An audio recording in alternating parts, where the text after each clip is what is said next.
Okay, so you want to own a prison. Picture the pitch, a recession-proof asset, a product nobody returns, a customer that never stops buying, because the customer is the government, and the government is legally required to lock certain people up somewhere, no matter what the economy is doing. Here's the number that should change that picture. $4.8 billion. That's the combined 2025 revenue of the two largest private prison companies in the United States, CoreCivic and the GEO Group. Not from selling anything, not from building something people line up to buy, from renting out beds, one human body at a time, to federal, state, and local governments. And right now, the fastest growing part of that business isn't even prisons in the traditional sense. It's detention. In a single year, GEO Group expanded its ICE bed utilization from 15,000 to 20,000, the highest level in the company's history. CoreCivic's revenue from ICE alone doubled in 12 months. Hold on to one image for the next 30 minutes, because we're going to come back to it. An empty bed. In most businesses, an empty seat, an empty room, an empty shelf is just lost revenue. A shame, but nobody's fault in particular. In this business, an empty bed is something closer to a broken promise on a spreadsheet. Somebody, somewhere, signed a contract guaranteeing that bed would be paid for, full or not. So no, this isn't really a story about crime. It's a story about beds, who owns them, who guarantees they stay full, and what happens the moment they don't. Let's start with the illusion. Most people picture a private prison as one warden, one fence, one contract with the state next door. A local business, more or less, the kind of thing a regional operator runs out of a single county. The reality is a duopoly. CoreCivic and the GEO Group control the overwhelming majority of private correctional and detention capacity in the country. CoreCivic alone runs a network with roughly 65,000 beds across dozens of facilities. GEO Group operates over 100 facilities of its own. Combined, that's capacity well into the six figures, an industry with two dominant public companies, both listed on the New York Stock Exchange, and a scattering of smaller regional operators fighting for whatever's left. Behind both companies sit the same institutional shareholders you'd find behind almost any large American corporation: BlackRock, Vanguard, the index fund giants that own a piece of practically everything. Which means the profits from occupancy guarantees and phone call markups eventually flow into the same retirement accounts and index funds held by millions of ordinary Americans who've likely never thought about where that return is coming from. And here's the part almost nobody outside the industry knows. For 8 years, these weren't run as ordinary companies at all. In 2013, both CoreCivic and GEO Group converted into real estate investment trusts, REITs. On paper, they weren't prison operators. They were landlords. The distinction mattered because REITs pay no federal corporate income tax as long as they distribute at least 90% of their taxable income to shareholders. A prison, reclassified as real estate, for tax purposes. Here's the part that makes 2013 genuinely strange. It wasn't even the first time. CCA, the company that would later rename itself CoreCivic, had already tried this exact structure once before, back in 1997. It span off its real estate into a REIT called Prison Realty Trust, which bought 9 facilities from CCA and leased them straight back. For 2 years it worked. Then, in 1999, Prison Realty Trust reported operating losses of $62 million. Its stock collapsed. Credit rating agencies put the company on watch, and by December of that year the company was openly negotiating with Wall Street restructuring specialists to avoid bankruptcy. It survived only by merging back into a single taxable corporation at the start of 2000 and dropping the REIT status entirely. The executive who engineered the original REIT spinoff left the company. 15 years later, a new management team did the exact same trade again. Different decade, same tax logic, same eventual reversal. Both companies quietly reversed that structure the second time around. CoreCivic effective January 2021, GEO Group a year later. Not because the tax benefits stopped working. Because a new administration had just signed an executive order phasing out federal Department of Justice contracts with private prisons, and a REIT built on locked-in government leases suddenly looked a lot less stable than a flexible taxable corporation that could pivot toward other customers, other revenue lines, detention, electronic monitoring, reentry services, none of which fit comfortably inside REIT rules anyway. For years later, that flexibility paid off. The executive order was reversed. ICE became the fastest-growing customer either company had ever had. And the beds, the ones that had sat emptier under the old policy, filled back up. This is the part that should reset your intuition about the whole industry. It isn't really a story about wardens and fences. It's a story about which legal structure best protects a cash flow that depends entirely on government policy. And that policy doesn't move in one direction. While the federal government is expanding detention capacity, several states are doing the opposite. California, Colorado, and New Jersey have all passed legislation restricting or banning new contracts for privately run immigration detention within their borders. One side of the country is opening beds faster than it can staff them. The other side is legislating beds out of existence. Both companies operate across that entire map at once, which is exactly why a diversified, multi-state contract book, not a single flagship facility, is what actually insulates the business from any one election. So how do you actually get into this business? The barriers aren't what you'd expect. Building the facility is the easy part to understand, if not the easy part to finance. A mid-sized correctional facility runs into the hundreds of millions of dollars before a single door locks. Land, concrete, steel, perimeter security, camera systems, enough beds to make the deal worth pitching to a government client in the first place. That's the capital layer. Expensive, but at least it's a number you can put on a spreadsheet before you start. In 2025 alone, CoreCivic announced new contracts or reactivations at 6 separate detention facilities in California, Texas, Virginia, Kansas, Tennessee, and Oklahoma. Most of them beds that had sat idle for years under the previous administration's policy, brought back online almost overnight once federal detention demand spiked. Reactivating an idle facility is far cheaper than building one from the ground up, which is exactly why it's the preferred move whenever a company senses a policy shift coming. Keep the concrete standing, keep the license current, and wait. Then come the standards. Accreditation from bodies like the American Correctional Association, which audits facilities against hundreds of individual operating standards before a stamp gets issued. State licensing boards, each with its own paperwork, its own inspection calendar, its own threshold for what counts as adequate medical staffing or adequate square footage per person. Staffing ratios written directly into the contract, often with financial penalties attached if the facility falls short. Fewer guards on a shift than promised, and the state can start withholding payment automatically, no negotiation required. None of this is optional, and none of it is cheap. A single understaffed shift, documented and reported, can shave real money off a monthly invoice. But none of it is the real barrier either. It's the cost of playing the game, not the reason the game is hard to enter. The real barrier, and the real advantage, if you're already inside, is the occupancy guarantee clause. Here's how it works. When a private operator signs a contract with a state or county, the contract very often includes a minimum occupancy requirement. The government agrees, in writing, to keep a set percentage of beds filled, or to pay the company as if they were filled anyway, whether or not the population is actually there. And the numbers escalate fast once you start lining them up. The loosest guarantees sit around 70% in a handful of California contracts. Step up from there, and 90% is the most common threshold nationally. The default baseline for well over half of the private prison contracts researchers have reviewed across the country.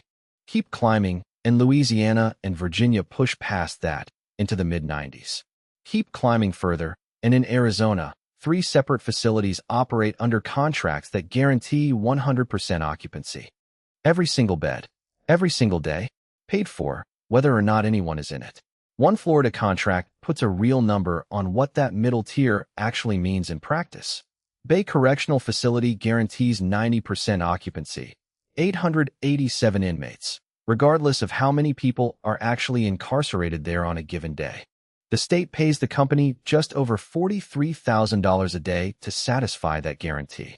Do the math, and it comes out to roughly $48 per inmate per day, whether the beds are full or not. In Ohio, the guarantee at Lake Erie Correctional Institution sits at 1,530 of the facility's 1,700 beds.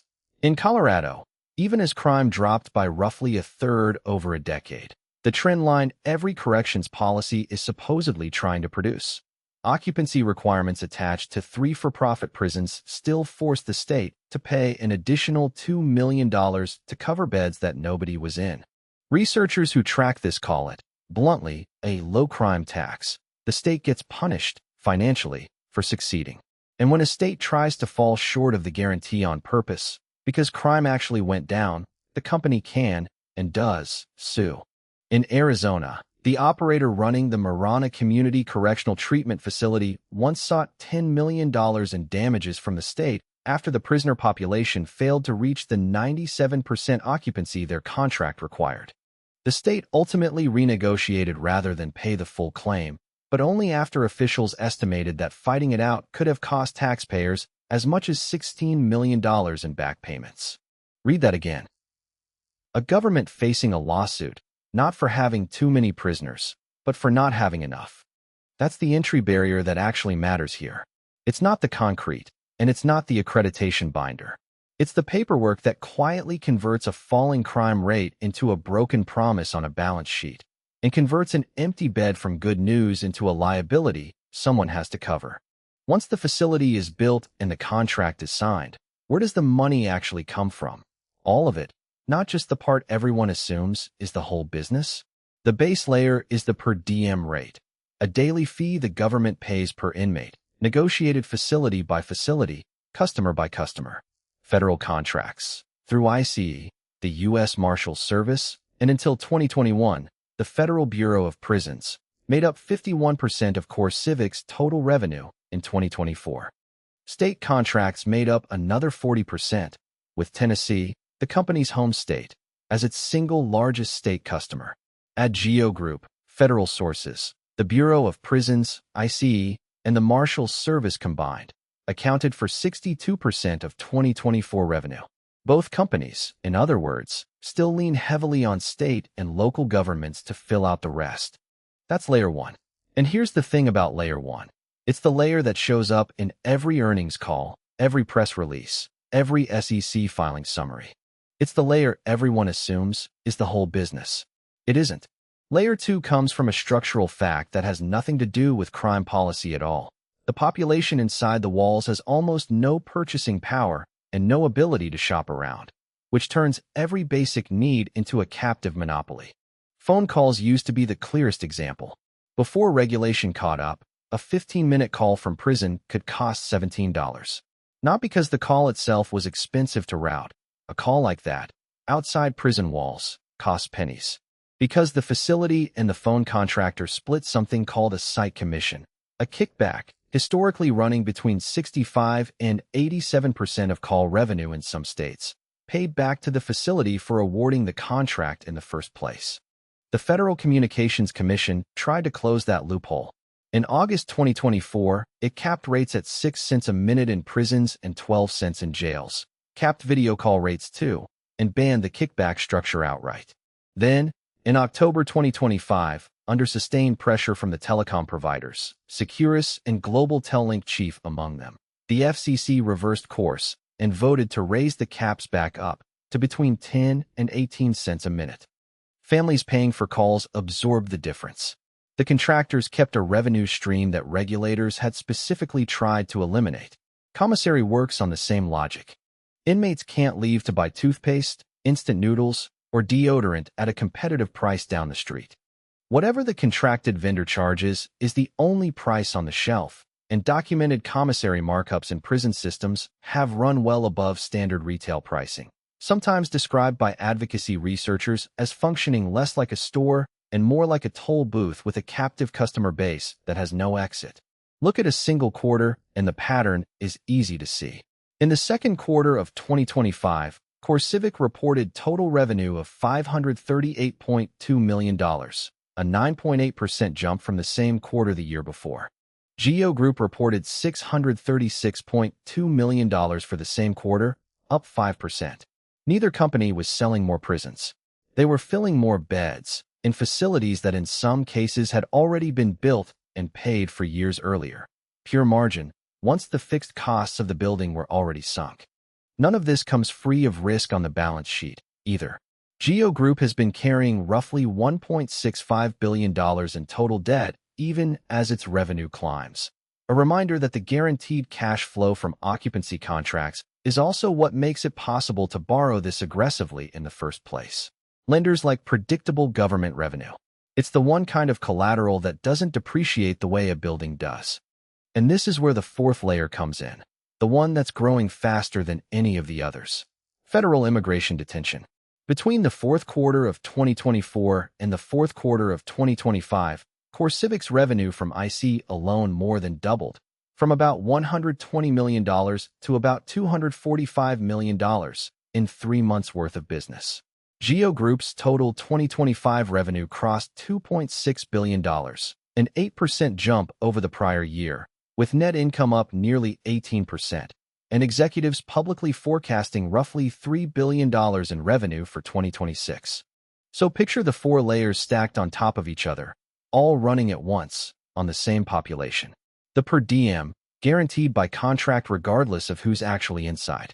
The phone call, monopolized by a subcontractor who split the take with the facility. The bag of chips, marked up because there's no competitor down the hall. And now, a fast-expanding federal contract that grows every time enforcement policy shifts toward more detention. For separate revenue streams. One captive customer base, on both ends of the transaction, the government that has to pay, and the individual who has no choice at all. Every business model built on guaranteed occupancy eventually meets a moment where the incentive gets tested against a real decision made by a real person. In private juvenile detention, it broke about as badly as it's possible to break. This isn't the only place the incentive has produced ugly outcomes.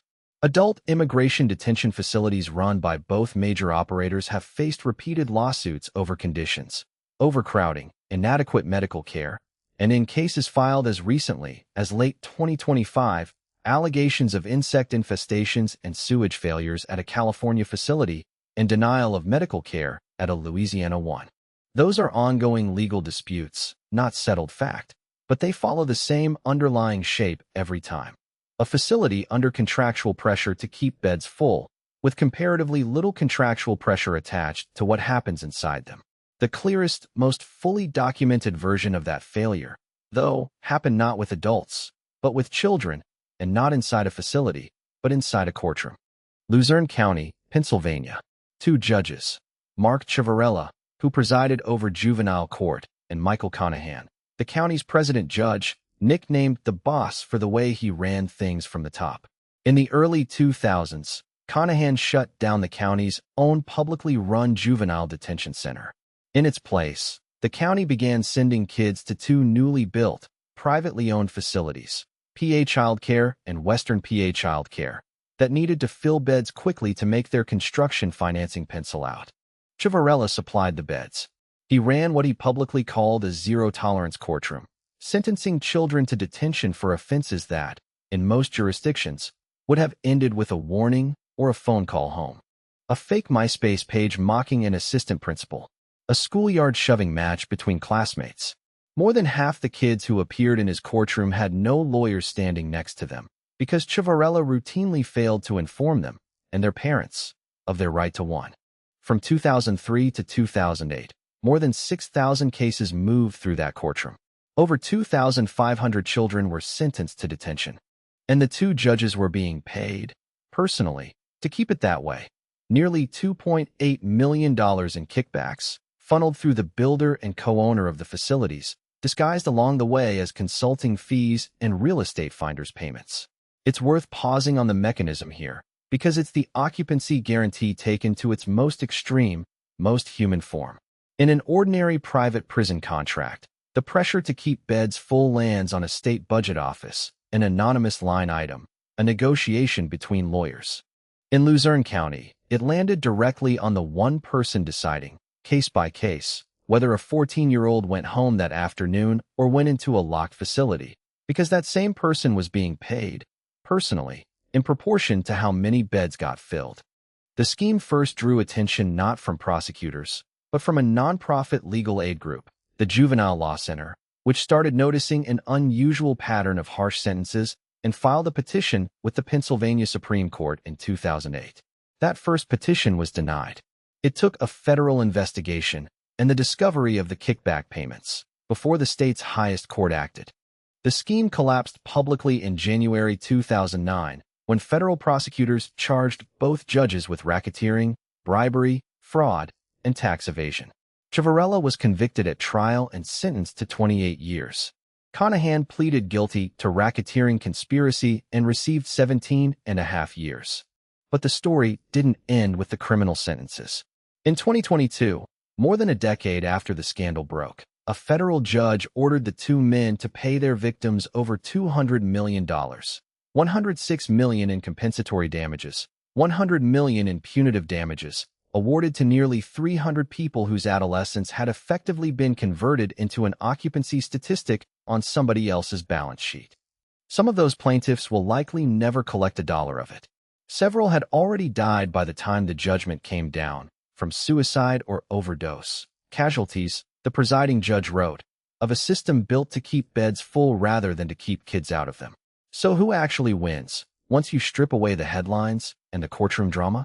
Not the county that closed its own facility to send children somewhere else. Not the taxpayers in Colorado, Ohio, or Arizona paying for beds nobody occupied.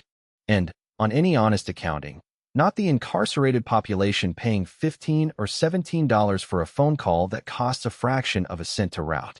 The winner is whoever holds the contract that converts a government's legal obligation into a guaranteed, contractual cash flow, regardless of what happens to the underlying population, up or down. That's the entire logic behind the REIT years, and it's worth stating plainly. Reclassify a prison as real estate, and a state's promise to keep beds filled starts to look less like a corrections contract and more like a commercial lease with a captive tenant who never moves out and never stops paying rent.